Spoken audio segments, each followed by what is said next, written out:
हमारा जो western etiquette का लास्ट क्लास बची थी, अगर थोड़े से टॉपिक आज ख़त्म हो जाएगा हमारे, उसको आज हम ख़त्म करेंगे। और उसके बाद इस क्लास के बाद थोड़ा सा हम चर्चा करेंगे यात्रा के ऊपर, यात्रा मोड क्या हमें चेतना रखनी चाहिए। उसके बाद दामोदर अष्टकम, तो ये आज का शेड्यूल रहेगा हमारा।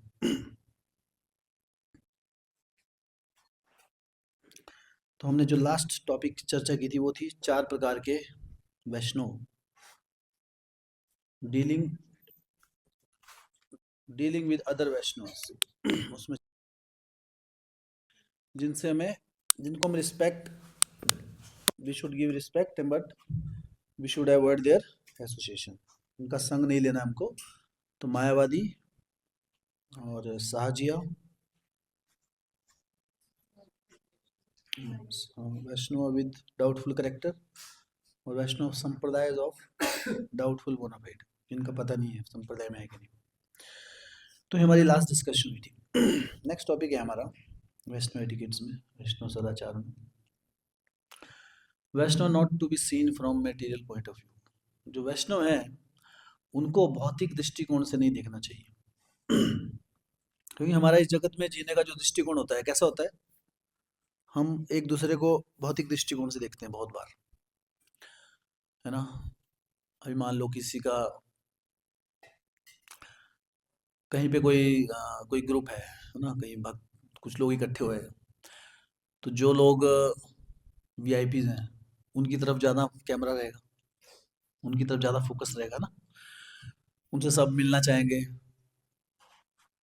उनसे एक तहजीब से बात करेंगे।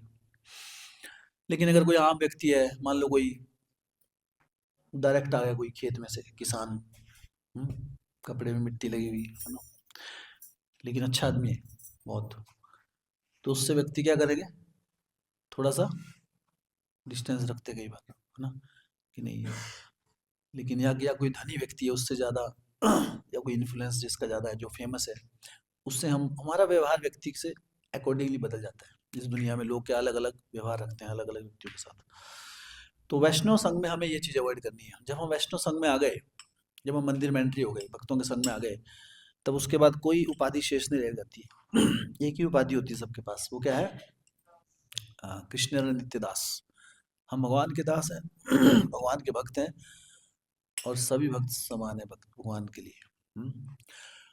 तो भगवान उस दृष्टि, भौतिक दृष्टि मतलब भौतिक क्वालिफिकेशन या डिसक्वालिफिकेशन, भौतिक योग्यता या भौतिक अयोग्यता के आधार पर हमें भक्तों का आंकलन नहीं करना है।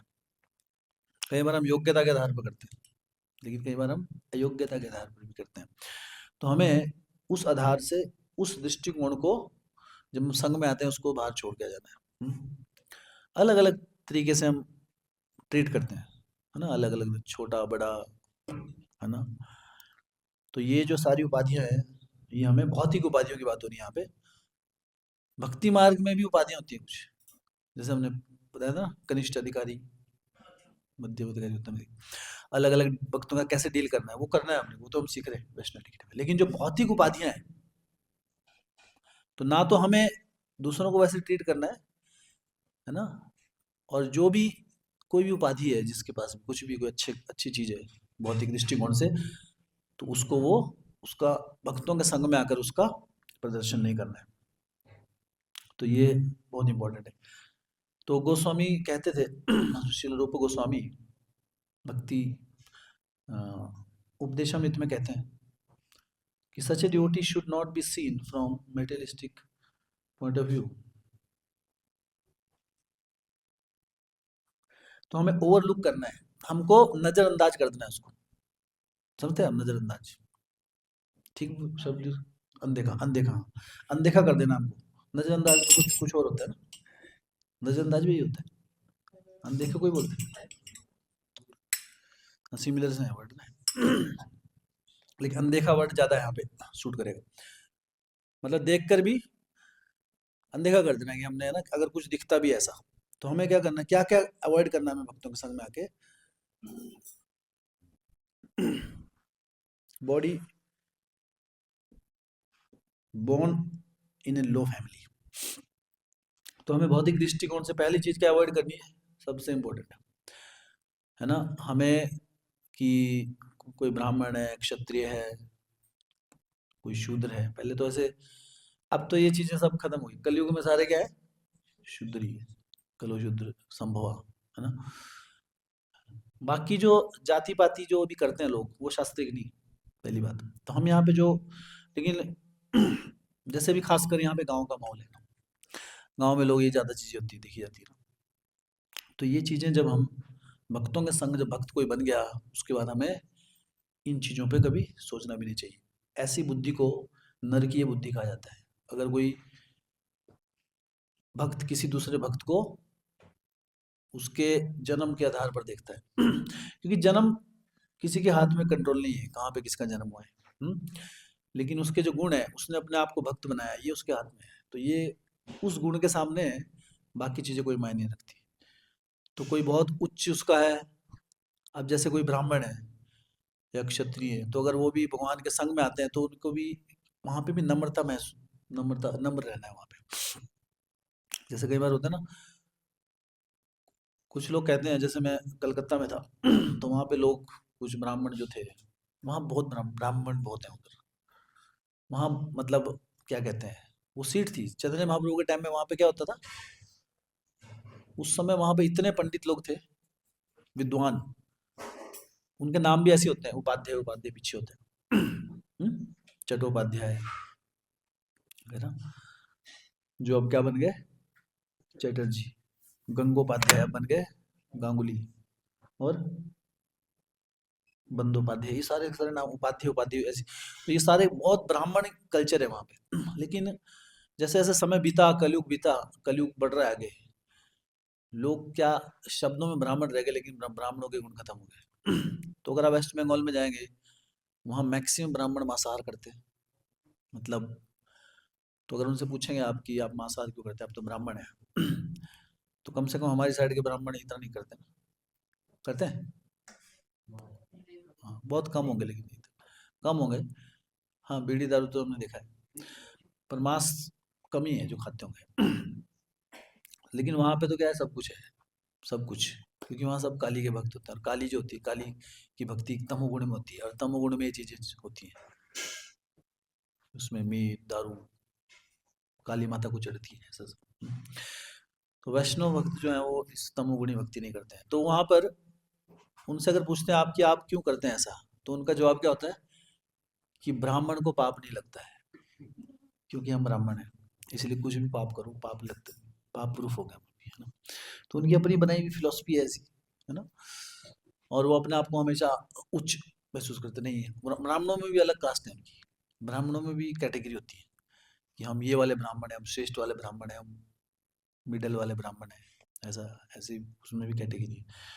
तो उनका यही चलता रहता है, ये सब भौतिक दृष्टिकोण है हाँ, असली व्यक्ति की जो पहचान होती है वो कहाँ से होती है, उसके गुण कर्म विभागशः, भगवान ने जो चतुर्वर्ण्य में सिस्टम, इसलिए शास्त्रों के अनुसार जो विभाजन हुआ है सोसाइटी का, वो किसके अनुसार हुआ है, गुण कर्म के अनुसार, कि उसके गुण, व्यक्ति के गुण कैसे हैं, व्यक्ति का कर्म कैसे है, वो काम कैसे कर रहा है ना। अब उसको है वो ब्राह्मण में या क्षत्रिय फैमिली में है ना, बोले हम क्षत्रिय हैं। जैसे मैं बता रहा था, एक दिन एक व्यक्ति, एक बार हमारे यहाँ कोई कार्ड लेके आए, बोले आप आइए, कल पार्टी है, 5 बकरे काटने हैं हमने। मैंने कहा "अभी तो मांस मांस काटने की क्या जरूरत है आपको"। बोले जी हम राजपूत हैं, क्षत्रिय हैं, मतलब राजपूत कौन है, क्षत्रिय हैं। तो क्षत्रियो का जो असली क्षत्रिय की जो पहचान है वो क्या है, वो निहत्थे पे कभी वार नहीं करता एक्चुअली। निहत्था है ना, जो एक जानवर जो चल नहीं सकता, बोल नहीं सकता, अपने आप को प्रोटेक्ट नहीं कर सकता, उसको काट के उसको खाने में, और किस में बहादुरी दिखाई जा रही है कि हम क्षत्रिय हैं, है ना। तो ऐसे क्षत्रिय को किस लिए जाने जाते थे अपने शौर्य के लिए। हाँ, दूसरों की रक्षा करने का उनके अंदर एक नेचुरल कैलिबर होता था। अभी कोई क्षत्रिय है ना, उसको एकदम कॉकरोच दिख गया और एक ना मम्मी करने लग गया, तो उसका ऐसे क्षत्रिय का क्या फायदा, जो कॉकरोच से डर गया, ऐसे क्षत्रिय है। तो उसमें क्षत्रिय के गुण ही नहीं है एक्चुअली। क्षत्रिय जो होता है वो उसके इसलिए कहते हैं कि पहले क्षत्रिय की ट्रेनिंग होती है, जो किंग होते थे, राजा, उनको शिकार करना अलाउड होता था। जैसे शेर वगैरह ऐसे अलाउड, कोई जंगल में जंगली जानवर, तो क्यों करते थे वो? शिकार करना क्यों अलाउड था? शास्त्रों में अलाउड है क्षत्रियो को, क्यों है? हमने किया है इस बारे में चर्चा। ऐसे कई केसेस होते हैं जहाँ पे हाँ, क्यों?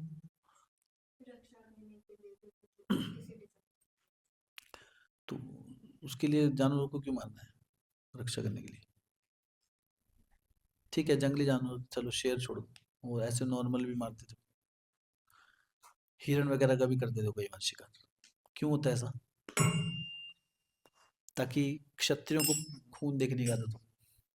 खून सब नहीं देख सकते एक्चुअली, वॉमिटिंग कर देंगे किसी को खून दिख जाए, करते हैं कितने लोग हैं जो उल्टी कर देते हैं खून देख के। हम्म? या एकदम से किसी को चक्कर आता है खून देख के, बेहोश हो जाते हैं, बहुत लोग होते हैं ऐसे।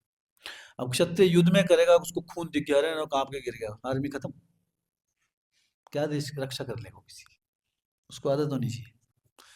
तो यहाँ पे पर्पज अलग है ना। तो क्षत्रिय क्या करते थे, उनको जगह गए ना, अब किसी को थोड़ी सी खरोंच भी आ गई है ना, तो व्यक्ति इतना कॉन्शियस हो जाता है ना। स्कूल से 5 दिन की छुट्टी सबसे पहले तो ना, और सबको दिखाएगा, वो सबको कि मुझे बुखार हो गया या वट एवर, इस प्रकार से। क्षत्रिय जो होते हैं उनको, अगर आप देखें, अगर युद्ध देखा है आपने, महाभारत पहले आती थी जो टीवी पे, तो उसमें कितने कितने तीर लग जाते थे, है ना। लेकिन उनको फर्क ही नहीं पड़ता, तो निकाल के साइड फिर अपना युद्ध कर रहे हैं। अभी किसी को तीर लगे, अरे नहीं नहीं नहीं, है ना, इंजर्ड हो गया, तो हॉस्पिटलाइज हो जाएगा पहले। तो दैट इज रियल क्षत्रिय। तो एनीवे, ये जो भौतिक उपाधियां हैं कलयुग में, गुण और उनका जो भी उपाधियां जो जन्म से उनको मिली हैं, वो मैच नहीं करते हैं। इसलिए क्या है, शास्त्र कहते हैं कलो शुद्र संभव। कलयुग में हर कोई शुद्ध ही पैदा होता है। संस्कार चाहते द्विजा, और संस्कार से वो द्विजा बनता है। द्विजा मतलब, द्विजा किसको बोलते हैं? जो 3 कैटेगरी है, शूद्र को छोड़ के जो 3 कैटेगरी है ना, ब्राह्मण, क्षत्रिय और वैश्य, ये द्विज होते हैं। वो दीक्षा होती है इनमें संस्कार होते हैं। शूद्र के लिए संस्कार नहीं होते, शास्त्रों में शूद्रों के लिए संस्कार नहीं होते। तो कलयुग में भी संस्कार कौन कर रहा है एक्चुअली? लोगों को तो पता ही नहीं है संस्कार क्या होते हैं। हम्म? जैसे कोई बच्चा पैदा होता है, तो उसको पहला पहला भोजन करने वाला देते हैं, उसका भी एक बड़ा संस्कार होता है, सेलिब्रेशन होती है ना। लोग आजकल रिटायरमेंट पार्टियां तो करते हैं, लेकिन ये नहीं करते actually। किसी को पता नहीं है ना। ये भी नहीं पता कब खा लिया उसने, बड़ा हो गया होगा। पहली बार लिखता है, पहला कदम रखता है, हर चीज का संस्कार है। उसके बाद एक और संस्कार होता है, बच्चे के सामने खिलौने रखे जाते हैं और एक तरफ शास्त्र रखे जाते हैं, उसका देखा जाता है इसकी क्वालिटी क्या है। तो जो बच्चा गुणी होगा, शास्त्रों में आगे कुछ बढ़ेगा, कुछ विद्वान बनेगा, वो खिलौने की तरफ नहीं जाके किसकी तरफ जाएगा? शास्त्रों की तरफ। लोगों को पता ही नहीं है ये चीज, है ना। शास्त्र तो है ही नहीं अब, बच्चे ने पूरी जिंदगी नहीं देखते कि शास्त्र। हम्म? अब क्या देखते हैं बच्चे? वीडियो गेम, उसमें भी बंदूक के देख रहे हैं, मार रहे सबको। Free fire. और कौन कौन सी होती है? तो संस्कार का तो अभी ज्ञान ही खत्म हो गया एक्चुअली। लेकिन संस्कार से ही द्विज बनता है। और फिर द्विजों में भी कैटेगरी है, ब्राह्मण, ब्राह्मण के इतने गुण बताए गए हैं, क्षत्रियों के, तो वो संस्कार से बनते हैं। लेकिन कलयुग में क्योंकि संस्कार कोई करता नहीं है ना। पहले जो शादी ब्याह होते थे, वो भी संस्कार देख के करते थे लोग। संस्कार ही है तो करते थे। संस्कार सबसे पहले देखते थे भी, संस्कार। उनको कोई मतलब नहीं होता ज्यादा कुछ, गरीब है अमीर है, ज्यादातर क्या देखते थे पहले? संस्कार। क्योंकि पहले समय में लोग एक्चुअली में बुद्धिमान थे। आज दोस्त ने कह रहे नहीं, अभी हम बहुत पढ़ लिए लिख लिया ना, लेकिन एक्चुअल में इंटेलिजेंस लेवल डाउन आ रहा है अभी। तो संस्कार अब भी कोई कोई करता है, संस्कार की बात नहीं तो ज्यादातर क्या है, क्या करते हैं नॉर्मली? पसंद है जी हमारी, ये कहते हैं ना, पसंद, बस शक्ल देख के करते हैं शादी ज्यादातर। और इसलिए बहुत बार प्रॉब्लम्स भी आती हैं, क्योंकि संस्कार तो देखे नहीं, संस्कार तो बाद में दिखते हो, है ना। तो इसलिए डाइवोर्स होते हैं, क्यों होते, क्यों नहीं हाँ टिक पाती मैरिजेस? पहले माता पिता भी सिखाते थे एक्चुअली, लड़कों को भी लड़कियों को भी, कि आपको किस प्रकार से संस्कारी रहना है। लेकिन अभी क्या है, किसी लड़की की शादी हुई तो माता पिता क्या देते हैं, कुछ बोला ना उनने तो मेरे को फोन कर दिया तुम। ये पहली इंस्ट्रक्शन होती है अभी लड़की गर्ल्स को, है ना। और एकदम हर बात, तो ऐसे घर टिकने वाला है क्या? क्यों टूटते हैं घर? ऐसे ही टूटते हैं हर बात। आपसे अंडरस्टैंडिंग की टॉलरेंस तो सिखाई नहीं जाती है ना। तो एनीवे, तो क्योंकि अभी कलयुग में संस्कार है ही नहीं, संस्कार का समझ ही नहीं है एक्चुअली, क्योंकि शास्त्र बहुत डाउन चले गए हैं। इसलिए एटलीस्ट बाहर की दुनिया में आप देखिए, भेदभाव तो जो लोग करते हैं इस हिसाब से, जाति पाति का या बड़ा छोटे का, जब संस्कार है ही नहीं, सब शूद्र हैं, तो ये भेदभाव का कोई मतलब नहीं बनता। तो बाहर तो जो चलो जो लोग करें ना करें, एटलीस्ट हमें भक्तों के संग में आकर इस प्रकार का भेदभाव नहीं करना है। तो हाँ, body born in a low family, तो कहीं ऐसी जगह, तो शास्त्रों में कई चीजें दिया हुआ है।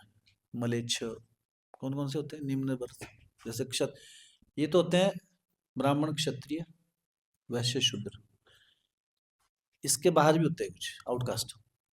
एक्चुअल जो शास्त्री का ये कास्ट जो अभी देखते हैं ना जो हम, ये कोई कास्ट सिस्टम नहीं है actually। ये तो लोगों ने ऐसे ही बना रखा है, लोगों ने मोनोपोली के कारण। उस समय होते थे चांडाल, मलेच्छ और यवन, और वो किसी कारण से होते थे। मलेच्छ कौन होते थे? गाय का मांस खाने वाले मलेच्छ। मुस्लिम को क्या बोलते हैं, मुस्लिम लोग उनको क्या बोलते हैं? मलेच्छ, है ना। और एक हिंदी में भूल गया मैं, इंग्लिश में ज्यादा प्रोपा जी लिखते हैं डॉग ईटर्स। डॉग ईटर्स क्या बोलते हैं, क्या बोलेंगे संस्कृत में, क्या बोलेंगे? चंडल। हम्म? कुत्ते को क्या बोलते हैं? कुकुर। और खाने वाले को? और खाने वाले को उसका माँ उसको उसको खा जाए जो, कुकुर बख्शी। तो कुकुर बख्शी भी एक जात होती थी पहले। कुत्ते खाने वाले, मतलब डॉग ईटर्स। इसका मैं पता नहीं, लेकिन प्रभुपाद जी बहुत यूज करते हैं इसको, डॉग ईटर्स, डॉग ईटर्स। तो यहाँ शास्त्र क्या बोलते हैं कि somebody is born in a dog eater family also। कुत्ता खाने वाली फैमिली में भी अगर कोई पैदा हुआ है, अगर वो वैष्णव बन जाए, तो उसके चरणों में आपको दंडवत प्रणाम करना चाहिए। ही इज नो मोर। उसके बर्थ से नहीं देखना है कि कहाँ पैदा हुआ जन्म उसका। तो ये बहुत बड़ा अपराध है कि भक्त किसी वैष्णव को उसके बर्थ से, जन्म से देखना है कि कहाँ जन्म हुआ इसका। किसी को कोई उच्च फैमिली में, है ना, कोई निम्न मीडियम फैमिली में, कोई गरीब फैमिली में पैदा होता है, तो उस हिसाब से हमें उसका आकलन नहीं करना है। ए बॉडी विद बहुत बैड कॉम्प्लेक्शन, कोई खूबसूरत नहीं है, बदसूरत है देखने में, हाँ, ऐसा भेदभाव भी हमें भक्तों के बीच नहीं करना है। भक्त मतलब भक्त। ये शक्ल तो आज चमड़ी है, 4 दिन में खत्म हो जाएगी, है ना। कुछ समय के बाद ये चमड़ी क्या है, देखा आपने, जब चमड़ी जलती है सबसे पहले चमड़ी जलती है ना। जिससे व्यक्ति सबसे ज्यादा आकर्षित होता है, बालों से, अपने हेयर स्टाइल से, और चमड़ी से। शमशान में सबसे पहले इसमें लगती है आग। पहले तो बाल जलते हैं सबसे पहले, फिर चमड़ी जलती है, दिखती है ना, हड्डियां वड्डियां बाद में जलती है ना। तो व्यक्ति जो इसलिए क्या है, जलाया क्यों जाता है बॉडी को? ताकि वो, क्यों जलाते हैं बॉडी को फटाफट? क्योंकि व्यक्ति आकर उससे अटैच होते हैं दूसरे लोग, है ना। तो जब बॉडी को जला देते हैं एक्चुअली, तो जो शरीर है, बैड कॉम्प्लेक्शन, है ना, कोई देखने में, जैसे आप देखो इस दुनिया में कभी कोई संतुष्ट होता नहीं एक्चुअली, किसी कोई भी कॉम्प्लेक्शन हो।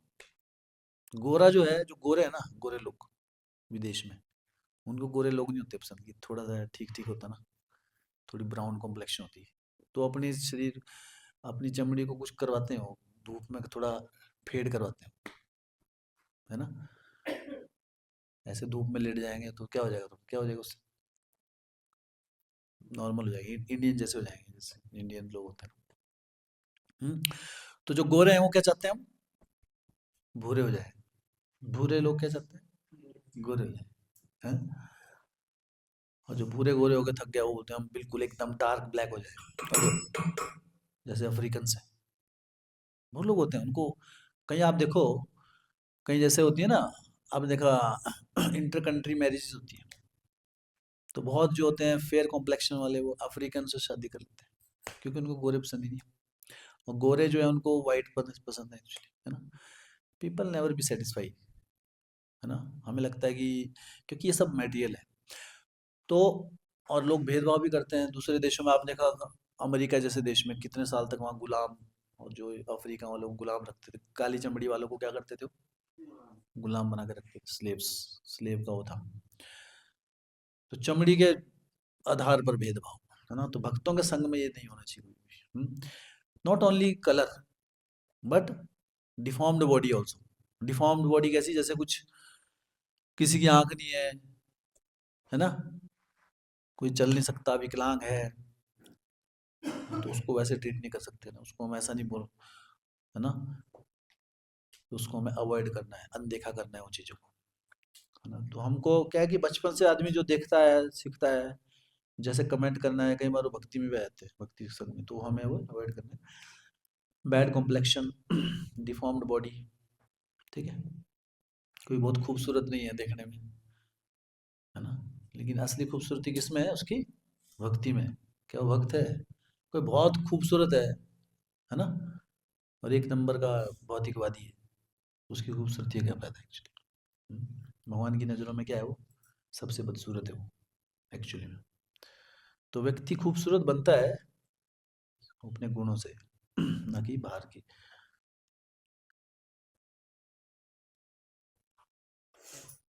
डिजीज्ड और इन्फर्म बॉडी, इन्फर्म क्या होता है, देख INFIR, अंग नहीं है, ठीक है, विकलांग, थैंक यू। विकलांग हो गए, किसी के बाजू नहीं होती, टांग नहीं होती, उसको भी हमने क्यों बताया गया यहाँ पे, क्योंकि करते हैं ना कई बार, अरे वो लंगड़ा है, अंधा है, ऐसे बोल देते हैं। तो भक्ति के संग में कैसे नहीं बोलते, इन्फॉर्म। तो किसी का अंग भंग है, या दूसरा क्या बोला, डिजीज, कोई बीमारी, किसी को बीमारी होती है ना लगी हुई। बीमारी किसी को भी हो सकती है, किसी की बीमारी के कारण कुछ कुछ है ना, कुछ हो गया उसके शरीर में, हो गया एक एक पार्ट काला हो गया इधर, है ना, या शरीर के, सिर के बाल उड़ गए, होते हैं ना कईयों के ऐसे, इस टाइप से होता है ना, यहाँ से इतना साफ, ये साइड साइड से होते हैं। तो वैसा नहीं है ना कि उसको बोलो आप, है ना, चांद चांद बोलो उसको, वैसे नहीं, ठीक है। तो ये चीजें वैष्णव संघ में नहीं होनी चाहिए। ओके, दूसरा क्या है, उसको किसी उसकी एजुकेशन से नहीं, हाई एजुकेशन लो एजुकेशन का भेदभाव भी नहीं करना चाहिए, कोई बहुत पढ़ा लिखा है, कोई अनपढ़ है, अंगूठा छाप है, इस प्रकार का भेदभाव भी नहीं करना चाहिए भक्तों के संग में हमें। तो किसी भी प्रकार का भौतिक भेदभाव सब आ गया उसमें, इसके अलावा भी ये तो एक्सेट्रा है, ऐसे बहुत लंबी लिस्ट निकाल सकते हैं हम। कोई भी भेदभाव जो भौतिक हो, वैसा भेदभाव नहीं करना। Any Vaishnav serving the lord should be considered holy. जो भी भगवान की सेवा में लगा हुआ है, भगवान का नम्र दास है, he should be consider as holy, पवित्र। उसकी बॉडी हो, उसमें कोई अवगुण नहीं है, चाहे भौतिक दृष्टिकोण से कैसी हो। Body of a Vaishnav is temple. तो हमें क्या देखना चाहिए, जो वैष्णव है, अगर कोई वैष्णव है, भगवान की भक्ति में लगा है, तो उसके शरीर को कैसे देखना चाहिए हमें, एक मंदिर के जैसा, क्योंकि उसके हृदय में क्या वास करते हैं, भगवान। भगवान तो ऐसे भी सबके हृदय में ऐसे भी हैं, नास्तिक हैं उसके हृदय में भी है। हम्म, तो फिर तो सारी मंदिर है। भक्तों के शरीर को ही क्यों बोला गया मंदिर, हाँ, अभक्त है उनके हृदय में नहीं भगवान, और जहाँ भगवान है वो क्या है, मंदिर है। कौन बताएगा इसका, बहुत इंपॉर्टेंट है। इसमें कहा कि the body of a Vaishnav is a temple, Vaishnava का शरीर क्या है? मंदिर है। तो अवैष्णव है उनका नहीं है? वैसे ही मतलब उनका तो भी कोई अस्तित्व है, उनके हृदय में भी भगवान है। आत्म परमात्मा के बिना तो वो भी नहीं है। क्यों? ऐसा क्यों? ऐसा ही तो डिस्क्रिमिनेशन हो गया ना, गलत।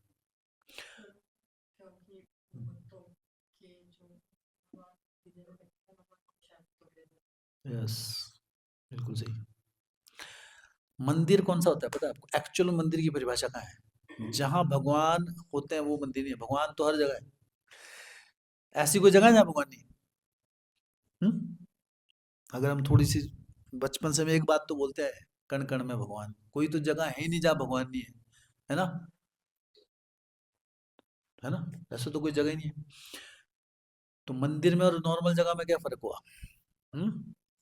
जहाँ भगवान प्रसन्न है वहां उनकी उपस्थिति महसूस होती है, और वहां भगवान आदान प्रदान करते हैं, वहां हमारा शुद्धिकरण होता है।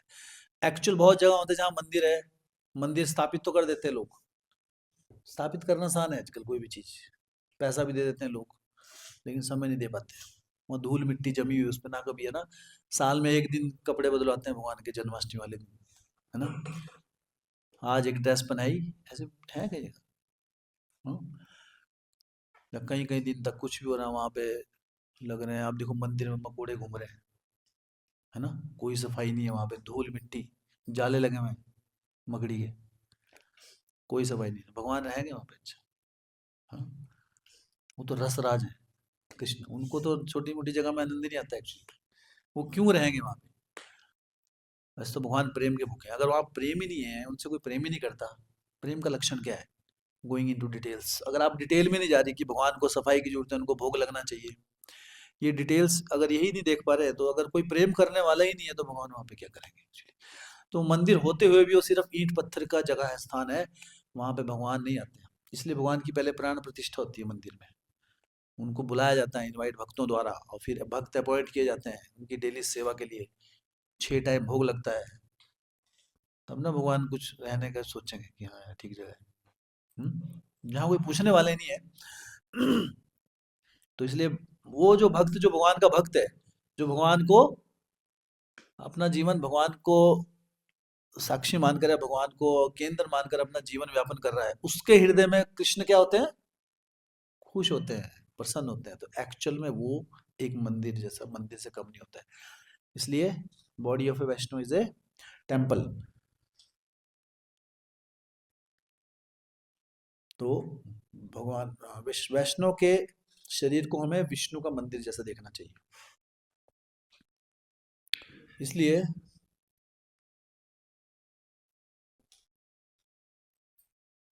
इसलिए हम दंडवत क्यों करते हैं? ये तो चमड़ी से बड़ा शरीर है, हड्डी, इस, है ना? ये शरीर बहुत अच्छी चीज तो है नहीं ना कोई, है ना? ये शरीर जो है अभी तो बाहर से तो थोड़ा नॉर्मल दिखता है, थोड़ा सा कट लग गया ना, अंदर से गंदगी निकलती है इसमें से, कुछ कुछ है नहीं actually। क्या निकलेगा, है ना? अंदर का मटेरियल देखना चाहता है कोई? किसी को कट लग जाए, किसी को कट लग जाएगा तो क्या करते हैं? सबसे पहले क्या करते हैं? उसको सीलते हैं उसको वापस। क्यों? कोई नहीं देखना चाहता उसको, रखते हैं कोई ऐसे फोल्ड करके इधर ऐसा, काट के ना कि अरे वाह। क्यों? अंदर गंदगी। आप 1 सेंटीमीटर नीचे चले जाओ, खूबसूरती खत्म। ये बाहर की चमड़ी है सिर्फ। हाँ, अगर आपको कभी जाने का मौका मिल जाए ना, कभी मतलब कभी कुछ सिद्धि आ जाए आपके अंदर, किसी के ना शरीर में घुसने का, है ना, 1 मिनट नहीं टिक पाएंगे आप अंदर, भागेंगे वहां से, है ना? म्यूकस, बाइल, एयर, ये सब कुछ भरा हुआ है, मल मूत्र और गंदगी भरी हुई है अंदर। That is body. हाँ, तो ये शरीर तो क्या है, लेकिन जब हम किसी वैष्णव को मिलते हैं तो क्या करते हैं हम? क्या करते हैं? प्रणाम करते हैं, दंडवत करते हैं। तो क्यों करते हैं? क्योंकि उसके अंदर भगवान का वास है, इसलिए करते हैं, ठीक है? तो एक्चुअल में हम उस मंदिर में बैठे हुए भगवान को प्रणाम करते हैं, जो उस वैष्णव के माध्यम से हम तक आए हैं। ये हमारी चेतना होनी चाहिए जब हम दंडवत करते हैं, प्रणाम करते हैं। ओके, सो ये है भगवान को मंदिर समझना चाहिए भक्त के शरीर को, बॉडी को। इसलिए कभी भी किसी भी वैष्णव के शरीर को लांग के नहीं जाना चाहिए। है ना? कई बार होता है ना, कूद के भाग जाती हैं ऊपर से, या कोई सो रहा है ना, उसकी ऊपर से चढ़ के चले गए, ऐसे नहीं जाना है कभी। कभी भी शरीर को नहीं लांगना है। लांग रहे हैं मतलब किसको लांग रहे हैं आप? अंदर बैठे भगवान को लांग रहे हैं आप अपने टांगों के नीचे से।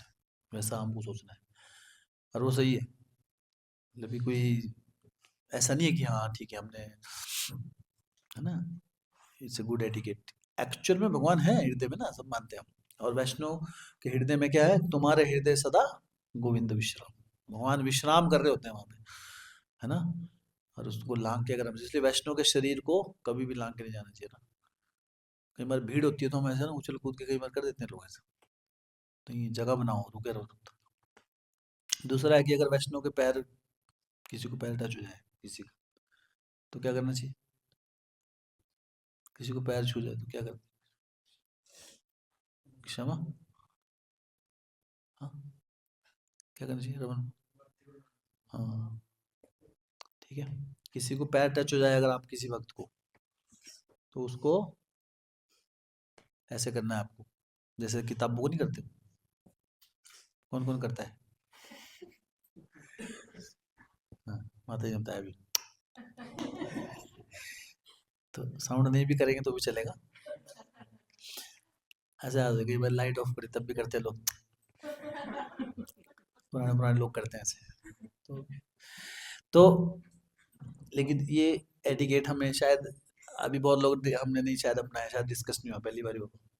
तो कभी किसी को वैष्णव को चलते फिरते हमारा पैर लग जाए, तो उसको उसको छू के अपने माथे, माथा मतलब क्यों लगाते हैं? अभी ये हमारे अपना सबसे सम्मानित स्थान कौन सा है हमारे पूरे शरीर में? हमारा हेड, है ना? तो इसमें टच करते हैं हम, जैसे किताबों को, उसको हम सरस्वती मानते हैं, तो ऐसा टच करते हैं हम, ठीक है? तो किसी वैष्णव को चलते फिरते, जैसे मान लो अभी कभी पड़ ही जाता है पैर, कुछ हम नाच रहे हैं, आप मैंने रख दिया पैर आपने, तो you can do it, ठीक है? या चलते फिरते कभी छू गया पैर, तो माता एक दूसरे को छू के कर सकती हैं। प्रभु जी का छू जाए माताओं में, या माताओं को छू जाए प्रभु, तो दूर से कर सकते हैं वैसे, छू के नहीं करना है, ठीक है? प्रभु जी को माताओं को छू के नहीं करना है, माता जी हो गया ना, या माताओं को प्रभु जी को भी नहीं छूना है। फिर कैसे करना है? दूर से। हाँ, जैसे ये प्रभु जी है, तो आप यहाँ आप खड़े हैं, तो आप बस जेस्चर, इसका मतलब हमने स्वीकार कर लिया, हम एटिकेट फॉलो किया हमने, ठीक है? तो ये है। पूछना है किसी को इससे कुछ रिलेटेड कुछ? तो body of Vaishnav is temple. Next topic है हमारा, mercy of a Vaishnav is necessary. जो भक्तों की कृपा है ये जरूरी है भक्ति में आगे बढ़ने के लिए। मतलब ऑप्शन नहीं है कि ठीक है कृपा मिल गई तो ठीक है, नहीं तो क्या है, जब तो चल ही रहा है। हम्म? तो चैतन्य महाप्रभु कहते हैं कि हम कलयुग में दो नियम, दो धर्म है, हरि नाम और वैष्णव सेवा। वैष्णव सेवा क्यों करते हैं हम? वैष्णव की कृपा प्राप्त करने के लिए।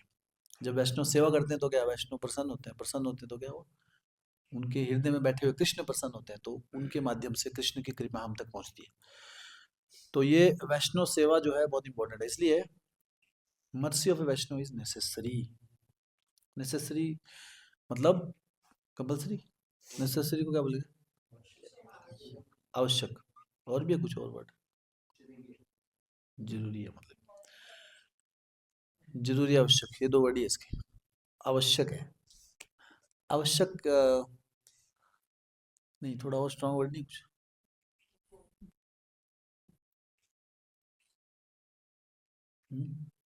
ठीक है।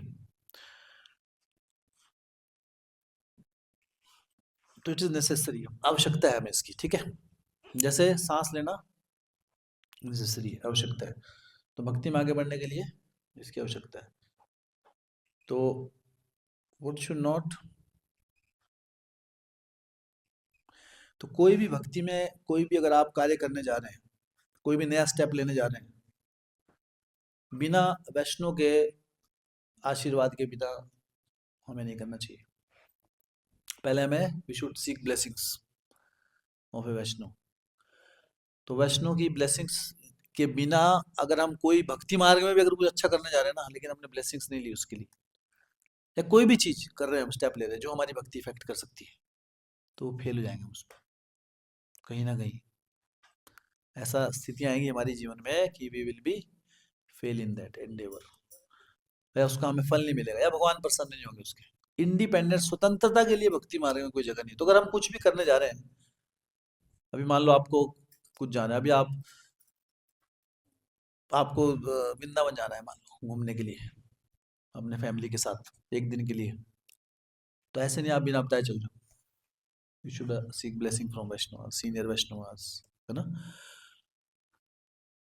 तो उससे क्या होगा, आपकी जो यात्रा है ना, तो वो जो यात्रा है, तो भगवान प्रसन्न हो गए। आपको भगवान हमको स्वतंत्र रूप से कभी रिवील नहीं होते एक्चुअली, लेकिन हम जब आशीर्वाद होता है तो वो परंपरा का आशीर्वाद होता है फिर वो, तो परंपरागत हम कुछ बोनाफाइड वे में कहीं पे जा रहे हैं, तो कृष्ण क्या है, अपने आप को रिवील करते हैं फिर तो कोई भी हम सेवा कर रहे हैं, कुछ भी हम कर रहे हैं, मान लो अपने जीवन में कोई भी हम स्टेप ले रहे हैं, हम्म, हमने मान लो अभी 2 माला से 4 माला की, 8 माला की हमने, तो यू शुड आस्क कि प्रभु जी, है ना, या माता जी, कि हम ये करने जा रहे हैं, कृपया अपना आशीर्वाद प्रदान करें। आज से मैं अपनी माला 8 माला में, जो 16 माला कर रहे हैं आज से, है ना, जन्माष्टमी से। कई बार हम खुद ही करते रहते हैं, घटा 2 से 4 कर दी, 4 से 0 कर दी, फिर 0 से 6 कर दी, 6 से 5 कर दी, वो चलता रहता है फिर, क्यों, देयर इज नो ब्लेसिंग्स, तो वो चलता रहता है उतार चढ़ाव।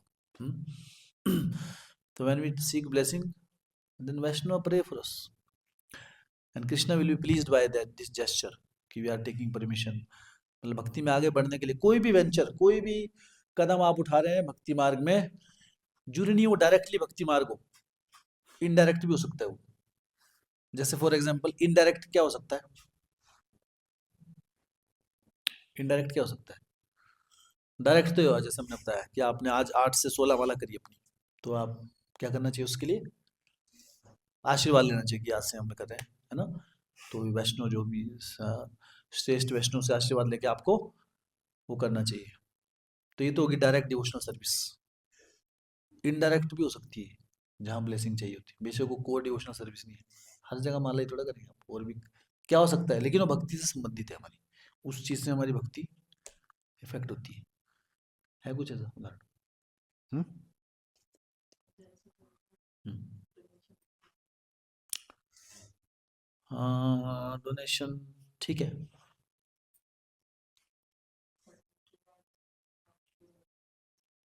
तो donation is already allowed, donation तो अलाउड है पहले, पहले अनाउंस्ड है, जो भगवान के लिए सेवा करना चाहता है वो महासागर वो भेज सकता है, तो ये तो क्लियर है पहले। और कोई थोड़ा सा और मैं चाहता हूँ भौतिक। यस, आप कहीं जॉब करने जा रहे हो, अब आप जॉब कर रहे हो, अब आपकी जॉब से भक्ति कैसे जुड़ी हुई है, क्योंकि अभी आप यह कर रहे हो नजदीक जॉब, मतलब आस पास ही जॉब कर रहे हैं आप कहीं पे, नाहन में जॉब कर रहे हो, तो आप संघ में, लेकिन आपकी जॉब कहीं लगी गई Saharanpur, then you ask blessing. तो ब्लेसिंग का मतलब क्या है, यू शुड आस्क। ब्लेसिंग का मतलब क्या होता है, ब्लेसिंग मतलब वो थोपना नहीं होता है, यू शुड आस्क कि आई कैन डू दिस।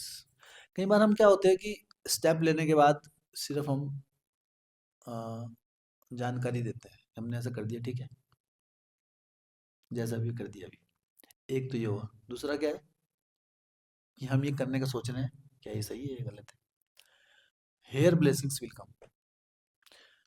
हाँ, इन्फॉर्म इन्फॉर्म करना और आज्ञा लेना दोनों में फर्क है। ब्लेसिंग विल कम थ्रू आज्ञा। चैतन्य महाप्रभु बिना वैष्णव की आज्ञा से कई सालों तक वृंदावन नहीं गए, वो तो भगवान थे, उनको कौन रोक सकता था, हर बार भक्त लोग रोक लेते थे उनको।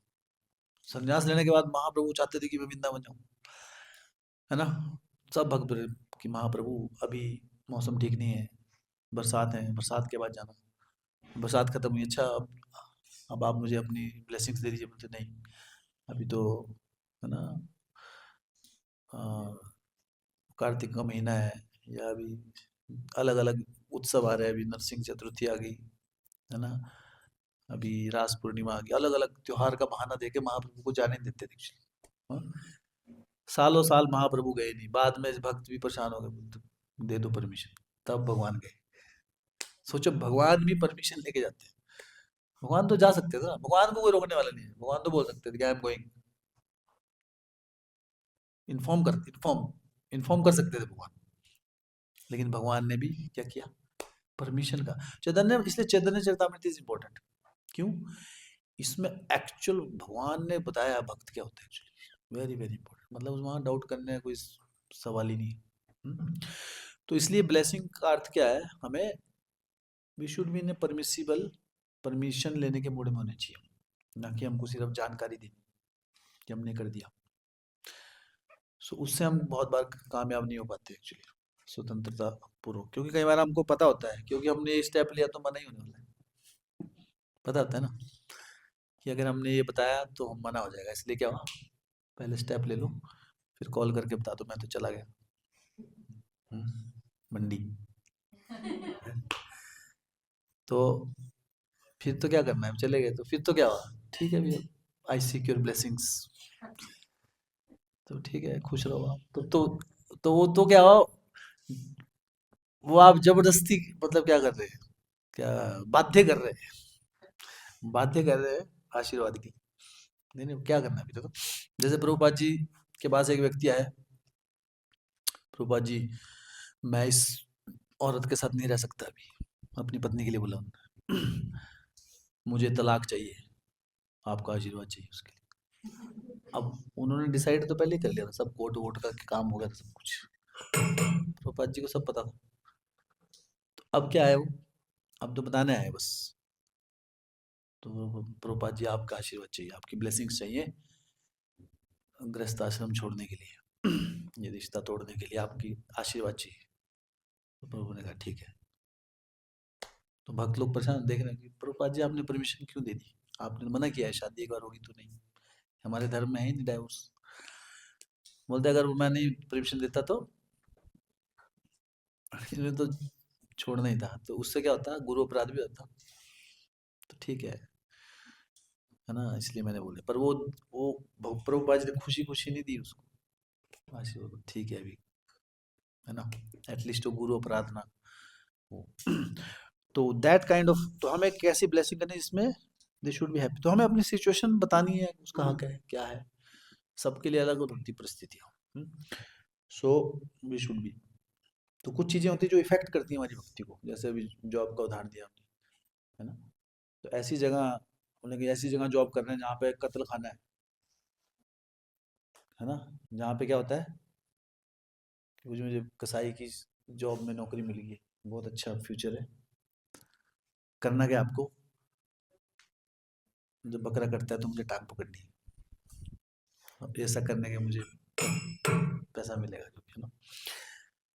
तो ये क्या कर रहे हैं, अब ये तो ठीक है जॉब है, लेकिन ये क्या है, इसमें 4 रेगुलेटरी प्रिंसिपल टूट रहे हैं हमारे, 4 सिद्धांत।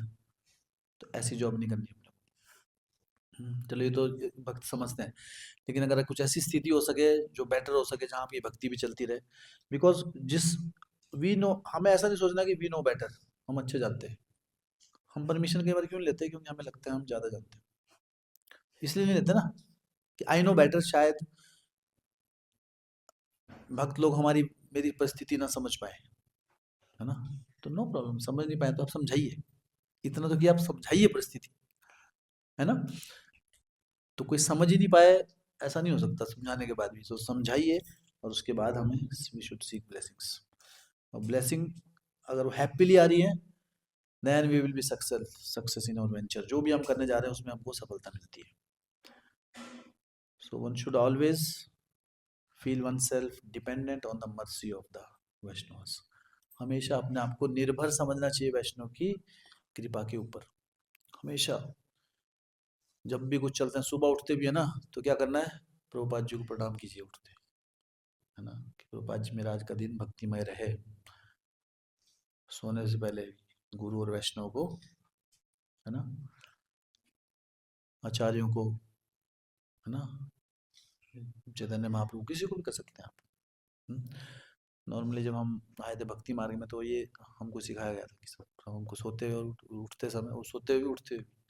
जब सोने जा रहे हैं तो क्या करना है, आपको दंडवत करना है, सोने से पहले दंडवत किसको करना है, अब कई बार कौन देख रहे, कहाँ कर रहे दंडोत, नहीं, किसको कर रहे हैं अभी आप? प्रभुपाद जी को। विश्वदास प्रभुपाद, प्रभुपाद जी और प्रोमिनेंट आचार्य ही, जो भी हमारे पास है ना उन्हीं के सब कुछ कि प्रभुपाद जी, है ना, thank you for the day, आपने मुझे, और मुझे एक अच्छी निंद्रा आ सके ताकि मैं कल पूरी ऊर्जा के साथ राधा कृष्ण की सेवा में लग सकूं, और जब उठे तो भी है कि प्रभुपाद जी धन्यवाद, या गुरु, गुरु या प्रभुपाद दोनों को बोल सकते हैं कि धन्यवाद मुझे अच्छी, हाँ, निंद्रा देने के लिए, और मुझे आपसे प्रार्थना करता हूँ कि मेरा आज पूरा दिन जो है भक्तिमय रहे। तो ऐसा सोना और उठते समय भी, दैट इज कृष्णा कॉन्शियसनेस। तो उससे क्या होता है, सपने में भी आपको क्या, कई बार अब आप प्रभुपाद जी को सोचते हो तो प्रभुपाद जी आएंगे सपने में, होता है, वैष्णव आते हैं तो अच्छा है ना, आपका दिन भर तो आप वैष्णव संघ में है, रात को भी वैष्णव संघ में कट रहे हैं तो क्या जा रहा है। कल रात मुझे राधे श्याम प्रभु मिले, तो हम कहीं जा रहे थे यात्रा में तो कुछ पता नहीं, कुछ क्लास की अरेंजमेंट करनी थी, ऐसा सपना तो कहीं का कहीं पहुंचता है ना। तो आपको इतना अच्छा फील होएगा, तो अभी क्या, आप रात को अगर ऐसा सोच के सोएंगे कुछ भी इस टाइप से, तो बहुत बार ऐसा होता है कि प्रभुपाद जी, है ना, या कोई भी वैष्णव आते हैं आपके उसमें, है ना, you will feel so blessed. तो इस प्रकार से one must always feel one self dependent on the mercy, हमें इस पर निर्भर, कि हम डिपेंडेंट है, निर्भर है, वैष्णव की कृपा के बिना हमारा कुछ नहीं हो सकता। कृष्ण बहुत दूर है, कृष्ण की कृपा वैष्णव कृपा से मिलेगी, इस बात को पे निर्भर होना सीखना पड़ेगा हमें। ये बहुत बड़ा प्रिंसिपल है एक्चुअली। ओके, तो उसके बाद एक लास्ट टॉपिक है, एक दो किसी को पूछना है इसको लेके, पूछना? हरीश।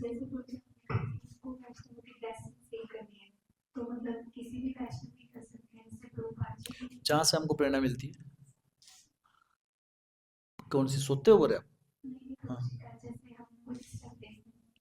हाँ, जो प्रभुपाद जी से तो कैसे करें, यू शुड आस्क ब्लेसिंग, का यहाँ मतलब है प्रभुपाद जी से तो you can take always blessing, that is one kind of blessing.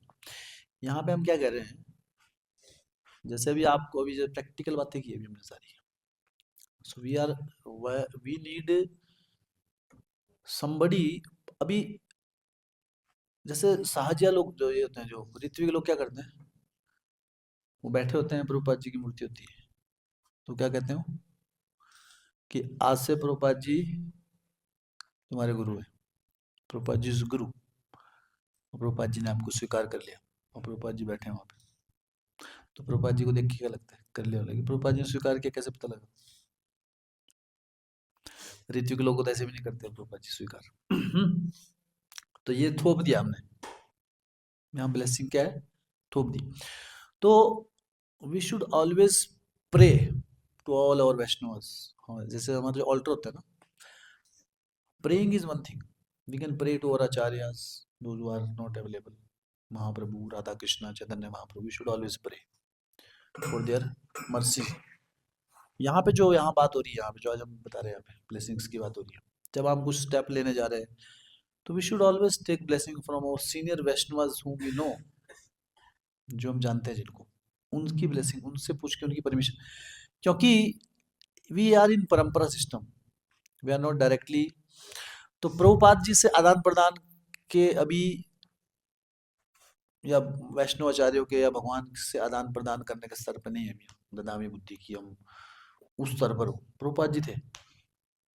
Prabhupada ji को तो जब जब वो वृंदावन गए, सॉरी विदेश में गए, तो वो हताश हो गए थे, बीच में 3 हार्ट अटैक आया, क्या करें, ठीक भी कर रहा हूँ, सही है गलत है पता नहीं, पहुंच पाऊंगा कि नहीं, कंफ्यूज हो गए, कोई कोई बोलने वाले नहीं था।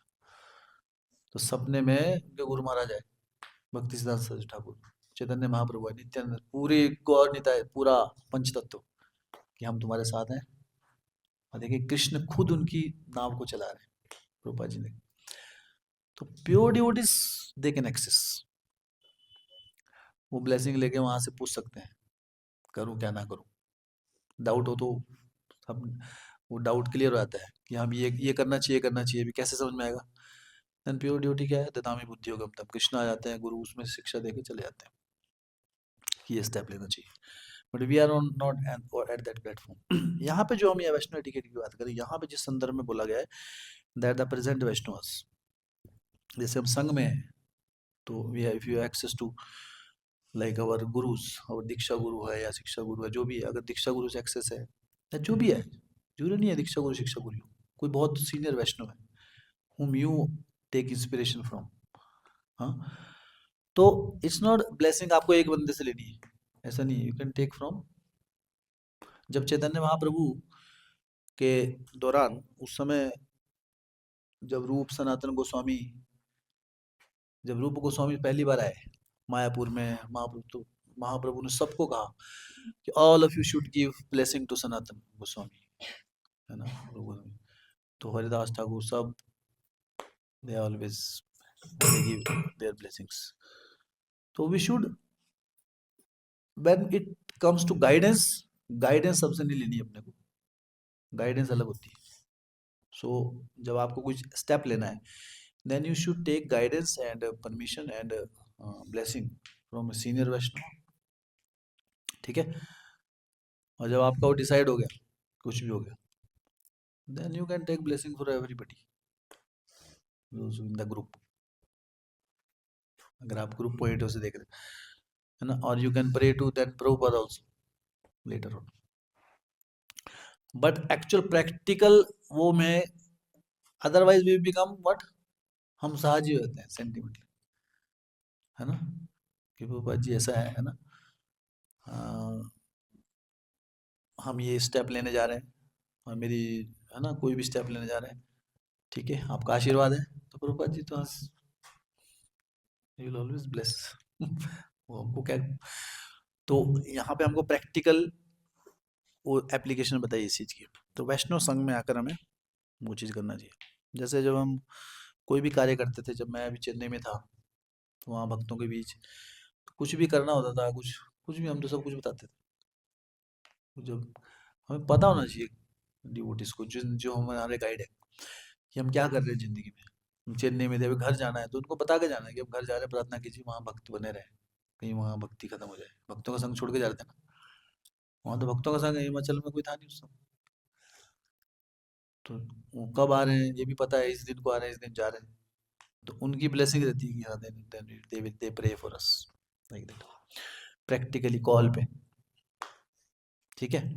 प्रेइंग वो अलग हो गया एक प्रभुपाद जी से, पर यहाँ जो बात हो रही है दैट इज आशीर्वाद हमको लेके जाना है, ठीक है। So same time if nobody is available, suppose available ही नहीं है, एक्सेस ही नहीं है, then you should pray for acharyas, गुरु से, है ना, प्रभुपाद जी से, महा जो भी हमारे आचार्य है उनसे आप प्रार्थना कर सकते हैं। दैट इज, तो that, then Krishna understands, then he can, उनके थ्रू भी हमको शिक्षा मिल जाएगी, वहाँ पे डायरेक्शन दिख जाएगी हमारे, इफ यू आर सिंसियर। लेकिन अगर वैष्णव अवेलेबल है, then we are bypassing going, that is not practical, then they will also not accept bypassing the authority। जैसे मैं एग्जांपल देता हूँ, बहुत बार जब महाराज आते थे, मैं कलकत्ता में था, राधानाथ स्वामी महाराज आते थे वहाँ पे, तो वहाँ पे कई भक्त आते थे, सीधा कुछ शिकायत लेके चले जाते थे महाराज के पास, कि महाराज ऐसा उस भक्त ने ऐसा कर, जो भी कुछ भी बोल दिया उन्होंने, या महाराज मैं ये करना चाहता हूँ, तो पूछते थे कि आपने टेम्पल प्रेसिडेंट से पूछा, you can ask him, what ever he decide that is my decision. तो वो भी अपना डायरेक्ट डिसीजन नहीं बोलते थे, वो क्या बोलते हैं कि जो जो उन्होंने वहाँ पे स्थापित, जैसे टेम्पल प्रेसिडेंट है, या और कोई सीनियर अथॉरिटी है, काउंसलर है या शिक्षक, जो भी यहाँ पे जिनसे वो अटैच जुड़े हुए, तो you should ask them. Maharaj उनको ये बोलते थे कि you should ask them, so we can not directly bypass. अब वो तो गुरु है, उनको तो एग्जाम्पल देना है, तो कई बार हम बाईपास कर देते हैं ऐसे, हम सीधा क्या करते हैं, क्योंकि दे डोंट नो ना हमारी क्या लाइफ में क्या चल रहा है, महाराज को थोड़ा पता है। वो सीधा बोलेंगे महाराज मुझे ब्लेसिंग दीजिए, मुझे विदेश जाना है ना, तो क्या बताओ उसने पहले क्या गुल खिला रखे हो, है ना, उसको भगाया जा रहा है वहां से, कि तो उसने कुछ गंदगी फैला रखी है, कुछ भी किया हुआ, अब महाराज से ब्लेसिंग ले रहे हो तो महाराज बोले कि नहीं यस। तो अंदर की सिचुएशन जो है, प्रैक्टिकल सिचुएशन तो क्या है, जो लोकल अथॉरिटी उनको ही पता है,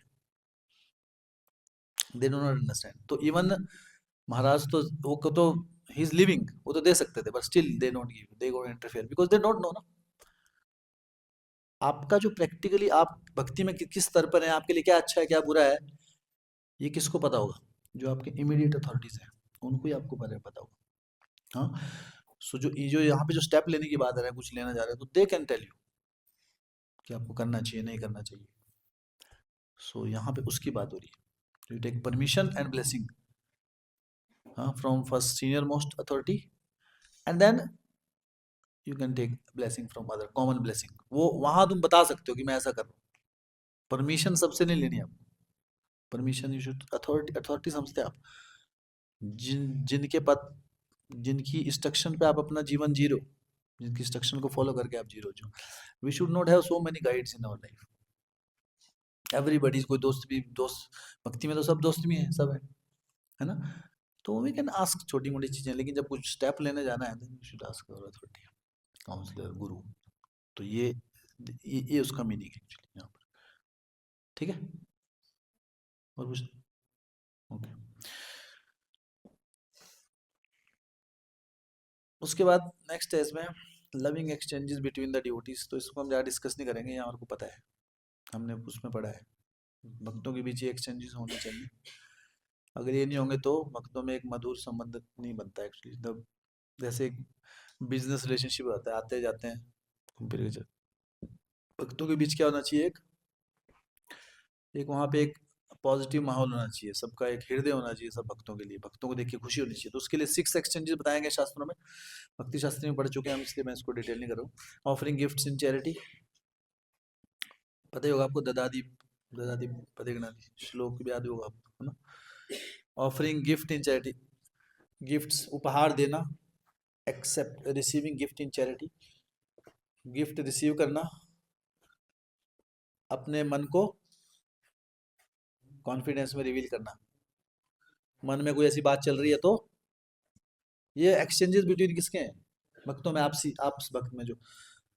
तो उसमें भी क्या है कि जिस सबके साथ नहीं करना है रिवील, कुछ भक्त आप पर, कुछ भक्त होने चाहिए जिनके साथ हम अपना माइंड रिवील कर सकें, ठीक है। इंक्वायरिंग कॉन्फिडेंशली, इन कॉन्फिडेंशली कुछ पूछना हो, कॉन्फिडेंशियली, समझ लो, 1 to 1, है ना। और एक्सेप्टिंग प्रसादम, ऑफरिंग प्रसादम, प्रसाद देना, प्रसाद स्वीकार करना। ये 6 एक्सचेंजेस हैं जिसके जो बहुत जरूरी है भक्तों के संग में। तो जब कोई मंदिर में आता है तो उसको वैष्णव के हाथों से प्रसाद ग्रहण करना ही चाहिए, मंदिर में ऐसे घूम के नहीं चले जाना चाहिए, प्रसाद लेके जाना चाहिए मंदिर से। ये भी एक एटिकेट है कि नहीं नहीं कोई नहीं, अरे पेट भर गया हमारे को, खा गए हैं जी हम तो। कई बार ऐसे होते हैं, तो क्या करना, प्रसाद की वैल्यू समझिए, कृपा। तो भक्तों ने ऑफर किया है उसको, भगवान के भक्तों के माध्यम से, तो वैष्णव कहीं भी जाए मंदिर में, वहाँ प्रसाद वेरी इंपॉर्टेंट चीज। जैसे आप यहाँ आते हैं तो क्या हुआ, आपको भूखे नहीं भेजते ना, है ना, प्रसाद दे के भेजते हैं, दीपक गुरु एंड पार्टी। उसके बाद है फॉर गृहस्था, गृहस्थों की जिम्मेवारी है कि वो अपने घर में वैष्णव को प्रसाद के लिए इनवाइट करें। तो जब भी अवसर हो वैष्णव के लिए, ये भी एक एटिकेट है गृहस्थों के लिए, खासकर भक्तों को अपने घर में इनवाइट करना प्रसाद के लिए, this is also a etiquette. तो ये उसी की, जो हमने 6 चीजें बोली उसी के लिए, उसी को ही एलेबोरेट किया है।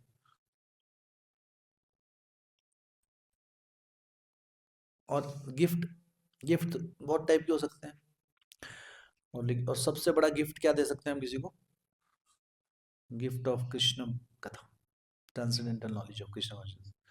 तो अगर हम किसी को, ये सबसे बड़ा गिफ्ट होता है। तो भक्तों के बीच हमें आदान प्रदान करना चाहिए कृष्ण कथा का। अगर इफ यू नो समथिंग, तुमको पता है आज मैंने क्या पढ़ा प्रभुपाद जी किताब में, ऐसा ऐसा था, बोले हाँ, आदान प्रदान। सो ये भी, ये है, हाँ, गिफ्ट एक्सचेंज में आता है कृष्ण भक्ति। अगर आप किसी को, या किसी को आप मदद कर रहे हैं, किसी को गाइड कर रहे हैं, है ना, अपने लेवल पे आप गाइड कर सकते हैं सबको। ऐसा नहीं उसके लिए आपको बहुत नॉलेज चाहिए, ऐसा सबको कुछ तो अभी इतने सालों से का जिसका जो भी स्तर है, जो भी आपने पास है वो दूसरों को देने का प्रयास करें। This is the greatest gift, the gift of Krishna consciousness. Krishna के बारे में जान, किसी के बारे में किसी के हृदय में श्रद्धा देना सबसे बड़ा गिफ्ट है। जो गृहस्थ मंदिर के बाहर रहते हैं should try to call devotee or announce order to preaching at their homes। जो बाहर रहते हैं तो ये बताया गया कि उनको बड़े साधु जैसे होते हैं, सन्यासियों को, ब्रह्मचारियों को भी इनवाइट करना चाहिए घर में प्रसाद के लिए और उनसे शिक्षा लेने के लिए। ओके, पूछना है कुछ इससे रिलेटेड?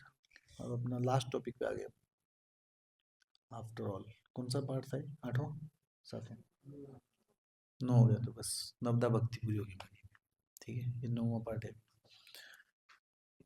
इससे रिलेटेड पूछना है कुछ जो भी डिस्कस किया हमने? तो लास्ट टॉपिक है dealing with non devotees. One should not allow non devotees to touch their feet. अब भक्तों को अपने पैर छूने नहीं देना चाहिए, है ना? पैर तो किसी को भी नहीं जाना छूने देना चाहिए आपको, ठीक है। नॉर्मली कई बार भक्तों में आदत हो जाती है ऐसी, तो अपने पैर नहीं छुआने की, ठीक है। कई बार बड़े बहुत महाराज लोग हैं छू देते हैं, जैसे कोई सीन हम देखते हैं, वन से वाइड ऐसा वैसा। पर हमें वैसी उत्सुकता नहीं रहनी चाहिए। हमारा हमारा जो कल्चर है वो क्या है? दंडवत प्रणाम वाला, प्रणाम करना है ऐसा। तो पर ये नॉन डिवोटिस के लिए बताया गया है, इससे क्या होता है?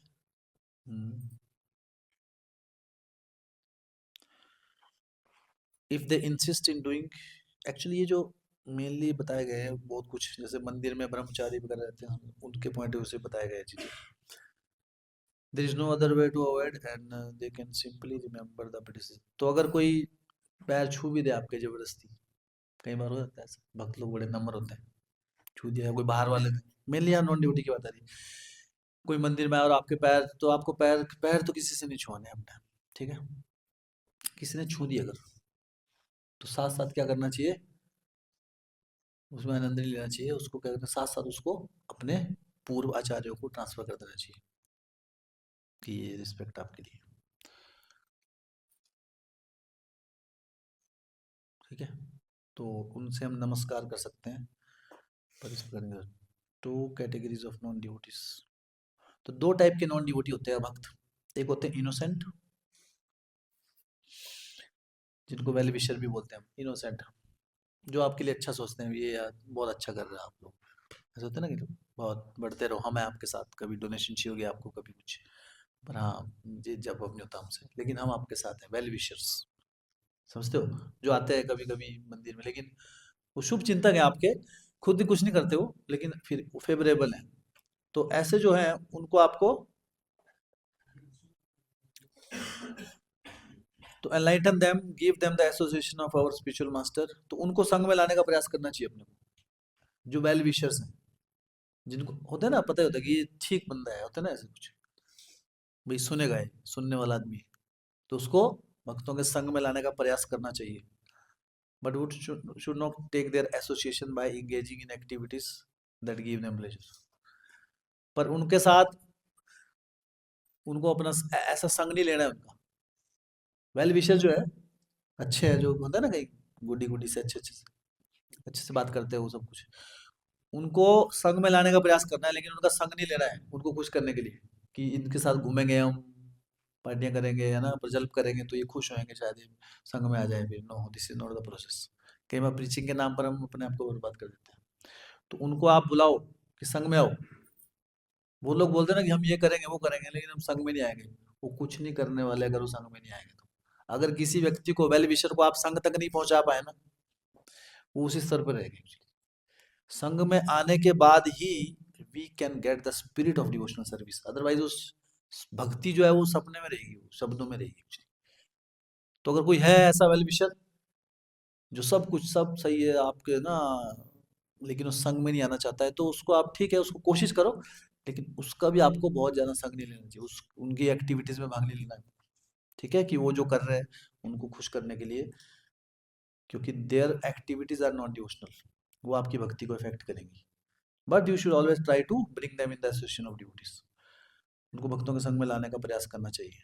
दूसरा क्या है, as regard to atheist we should, तो एक तो है वेल विशर, दूसरे हैं एथिस्ट। दो टाइप के नॉन डिवोटी होते हैं, अभक्त होते हैं। एक तो है वेल विशर, शुभ चिंतक, जो ये बोलते हैं कि आप अच्छे हो, आप अच्छा कर रहे हो, लेकिन हम नहीं करेंगे। तो ये कैटेगरी ठीक कैटेगरी है, उनको आप बोल सकते हैं भक्तों में संग, लेकिन उनका भी संग नहीं लेना है, उनकी जो भी वो कर रहे हैं उनमें भाग नहीं लेना है। दूसरे क्या, एथिस्ट, नास्तिक, एकदम एकदम भगवान का नाम सुनते चिढ़ जाएंगे, आपको देख के चिढ़ जाएंगे, क्या है तिलक, है ना, कुछ भी बोल देता है ऐसे। क्या है हरे कृष्णा, क्या होता है माला जपने से, ऐसे लोग भी मिलेंगे आपको, है ना। One should avoid their association complete. तो उनके लिए क्या करना है आपको, very important. As regard that we should avoid them, it is an offence against the holy name to preach to such people. ऐसे लोगों को प्रचार करने मत जाइए। ये एक कॉमन डिजीज होती है भक्तों में, ये वाली, इस ऑफेंस को भूल जाते हैं हम कई बार। कई बार हम रिपीटेडली, दिन प्रतिदिन, महीनों महीनों, सालों सालों, वो पता है उस बंदे ने मानना नहीं है, वो भक्ति में नहीं आने वाला, वो सुनेगा, लेकिन वो क्या करेगा, फिर भी हम उसको प्रचार करते हैं, है ना। We should not preach. अगर कोई अगेंस्ट एथिस्ट है, अगर वो अगेंस्ट बोल रहा है, फिर भी हम जाते हैं उसके पास, वो पता है कि उसको कुछ उल्टा पुल्टा ही बोलने वाला है, भगवान के बारे में, भक्तों के बारे में, भक्ति के तत्वों के बारे में कुछ ना कुछ गलत ही बोल रहा है वो, फिर भी हम सोचते हैं नहीं, मतलब हम महाप्रभु के भक्त हैं ना, जगाई मदाई का उधार किया था उन्होंने, हम भी करेंगे, नहीं हम बन जाएंगे जगाई मदाई के साथ। तो ये कौन सा अपराध होता है, नौवां अपराध हो जाता है। तो ऐसा व्यक्ति जिसको आप एक दो बार, चार बार, 10 बार ट्राई कर चुके हैं पहले ही, वो जिंदगी भर ट्राई करने की आवश्यकता नहीं है, कुछ समय बाद आपको चीप लेने लग जाएगा, बोलेगा यार वो पीछे क्या बोलेगा आपके, फिर आ गया है, फिर इसने दिमाग खाना है मेरा, ये स्थिति हो जाएगी। तो इससे क्या होगा, वैष्णव अपराध भी कर रहा है और नाम अपराध भी कर रहा है ना। वो जिसकी जो स्थिति है वो उससे भी, वहां से भी गिरेगा, साथ में हम भी गिर जाएंगे, क्योंकि हमारा नौवां अपराध हो जाएगा, हमारा जप में मन नहीं लगेगा। ठीक है, तो ऐसे एथिस्ट लोग हैं, उनको प्रचार करने का प्रयास नहीं करना चाहिए, अवॉइड देम। और ऐसा ऑफेंस है ऐसे व्यक्तियों को प्रचार करना हरि नाम के प्रति। तो प्रचार के नाम पे हमको, जहाँ पे होप ही नहीं है ना, होपलेस केस, जिनको या फिर पर्टिकुलर उनको टेस्ट कर करके थक गए हम, प्रसाद खिला खिला के थक गए, वो नहीं आने वाला संघ में। पहला क्या बताया, वेल विशर को भी संघ लाने के लिए प्रयास करना चाहिए, बस संघ तो उनका भी नहीं लेना है हमको, उनको भक्तों के संघ में लाने का। एथिस्ट को तो क्या है, जब, है ना, कई बार बहुत बार ट्राई करते हैं, फिर भी हम बोलते हैं, है ना, एक माला तो कर लिया करो, दो माला, वो बोलेगा अरे मन नहीं लगता, क्या है माला माला, वो आपको 1000 बार बोलेगा, फिर भी आप उसको 2 साल 5 साल बाद भी आपकी स्टेटमेंट वही रहेगी, है ना, एक माला किया करो, कोई भी चीज, वो अगेंस्ट जा रहा है उसके, ऐसे व्यक्ति को प्रचार करना अपराध होता है, हमारे लिए ठीक नहीं। We may however preach if they are willing to submissively here.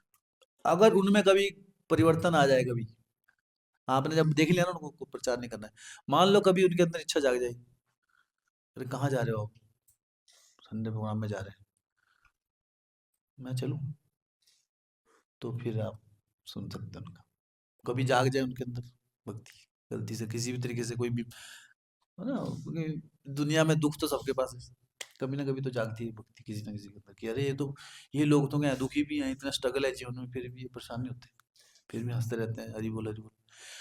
तो उनको लगता है कुछ तो ना, तो कई बार अगर ऐसा कभी मान लो अगर उनमें परिवर्तन देखे उनके उनके एंड से, आपको जगाने का प्रयास नहीं करना चाहिए, then we should accept them, और we should try to bring them in the, और वो भी अगर नम्रता से। कुछ लोग फायदा उठाने के लिए भी, अच्छा मैं कल से एक हरि नाम करूंगा, उसका मकसद कुछ और है, मकसद उनका पर्पस कुछ और ही है, आपसे कुछ उनको चाहिए, कोई भी फेवर चाहिए, उसके लिए वो आपसे बात कर रहा है, उनको पता है कि ये पिघल जाएगा अगर मैंने ऐसा बोल दिया कि मैं 2 माला कर रहा हूँ आपसे, है ना, एकादशी भी रखी थी मैंने, हाँ, है ना, देखो भी, वो भी आए सुनने के लिए कथा। तो ऐसे व्यक्ति को क्या है, वो आपको देखना है कि आपका बेनिफिट उठाने के लिए भी कई बार लोग भक्ति का दिखावा करते हैं, कि हम तो एकादशी रख रहे हैं, हम तो जप कर रहे हैं, है ना,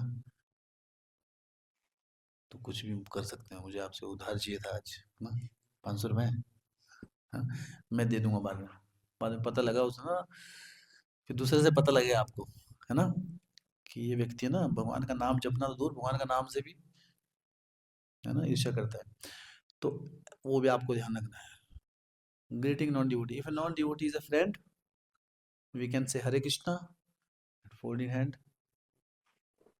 तो अगर कोई दोस्त है लेकिन डिवोटी नहीं है तो उसको हरे कृष्णा बोलते रहिए, कम से कम कुछ तो सुन के उसका फायदा होगा, घबराना नहीं है ना उसके उसके।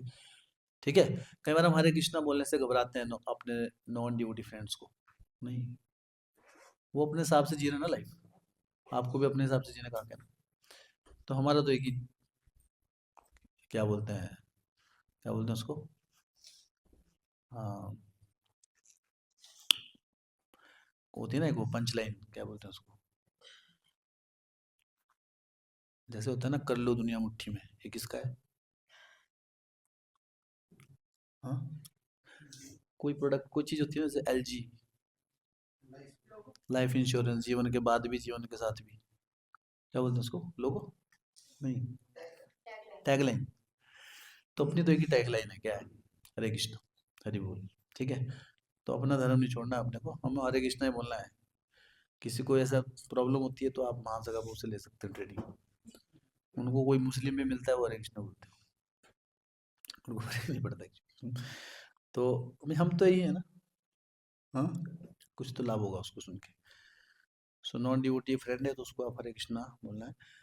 नॉन ड्यूटी ठीक है, कोई अगर चिढ़ रहा है, घृणा कर रहा है, तो एक्चुअली वो फ्रेंड नहीं है, लेकिन अगर फ्रेंड है तो आप बोल सकते हो, ठीक है थोड़ा चिढ़ेगा ही, दोस्त है, हम्म? तो वो भी समझ जाएगा थोड़े दिन में, लेकिन संकोच नहीं करना है वहाँ पे। If non devotee is the superior relative then we should chant Hare Krishna. और तो अगर कोई सुपीरियर रिलेटिव है, बड़ा है कोई नॉन डिवोटी, श्रेष्ठ है आपसे, उम्र में बड़ा है, या कोई ना ग्रैंड फादर फादर है समझो, तो उनको आप प्रणाम कर सकते हैं, हरे कृष्णा बोल सकते हैं, और साथ में प्रणाम भी कर सकते हैं, दंडोत भी कर सकते हैं उनको। ठीक है, if one encounters a person who is criticising guru, Vaishnav और शास्त्र, then one must either soundly defeat him in argument or leave the place immediately। ठीक है, कोई आपके जीवन में ऐसा व्यक्ति आता है, भक्त, ये सारे क्या कर रहे हैं, डीलिंग विद नॉन ड्यूटीज, कोई ऐसा व्यक्ति आ जाए नॉन ड्यूटी जो सीधे ही गुरु का अपराध कर रहा है, कृष्ण के प्रति अपराध कर रहा है, भगवान के नाम के प्रति अपराध कर रहा है, या तो आप उसको डिफीट करो अपनी फिलोसफी से कि how he is wrong, you defeat him, हाँ, इन आर्ग्यूमेंट, साउंडली डिफीट हिम, समझ रहे हो, साउंडली डिफीट का मतलब होता है अच्छे से, ऐसे प्यार से नहीं, अपराधी है वो, अच्छे से उसको क्या करो, समझाओ। क्या होता है ना कि दिस इज, अब बोले अरे नहीं, अब भक्तों को तो थोड़ा ऐसा रहना चाहिए, नम्र देना जो है ना, शांत स्वभाव का, तो शांत, एक्चुअली शांति जो है ना, अर्जुन ने जब कृष्ण को फॉलो किया युद्ध में, है ना, तब उनका हृदय सही में शांत हो पाया एक्चुअली। जब वो फॉलो नहीं कर रहे थे ना कि मैं जंगल में जाके रहूंगा, वो खुद ही कंफ्यूज हो गए थे, शांत हो गए थे कि क्या करूँ, लास्ट में बोला कि मैं समझ नहीं पा रहा हूँ क्या करूँ, कृष्णा आप बताओ, कृष्णा ने कहा युद्ध लड़ो, मारो अधर्मियों को। वो युद्ध था यहाँ पे हम युद्ध धर्म में नहीं है किसी में, ठीक है, ना कोई क्षत्रिय यहाँ पे, नहीं भी ध्यान रखना।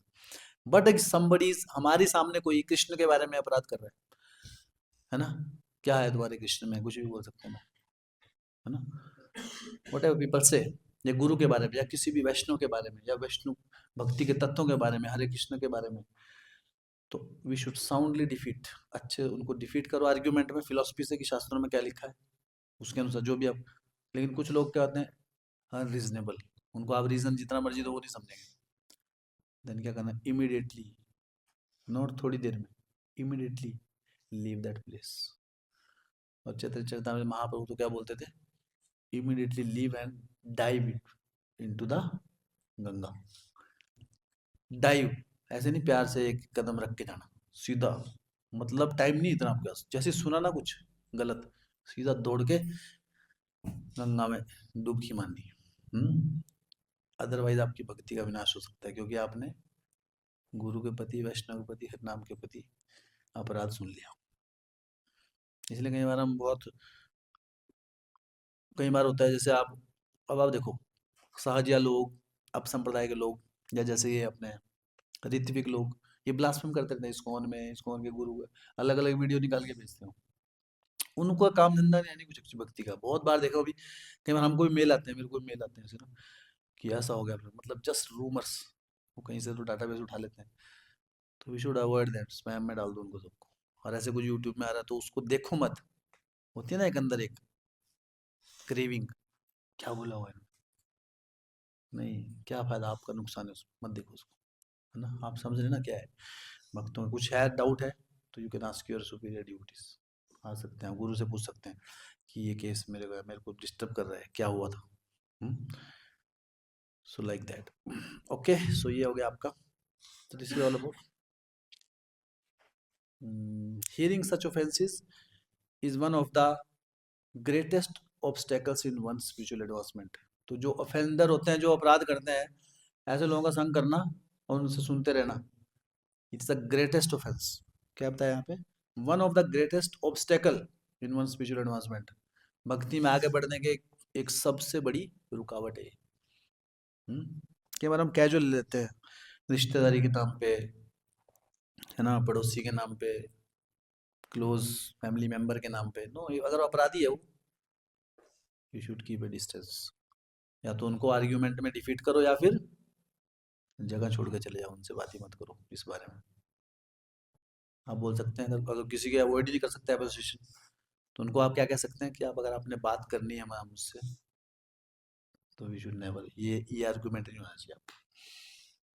If they are arguing then we should avoid that association, otherwise आपकी भक्ति में सबसे बड़ा आड़ा है। ठीक है, ओके। सो ये हमारा वैष्णो एटिकेट का जो सीरीज थी आज, संक्षिप्त में, संक्षेप में की हमने। एक्चुअली बहुत कुछ है इसमें एक्चुअली, फिर भी हमने 8 लेक्चर में इसको प्रयास किया।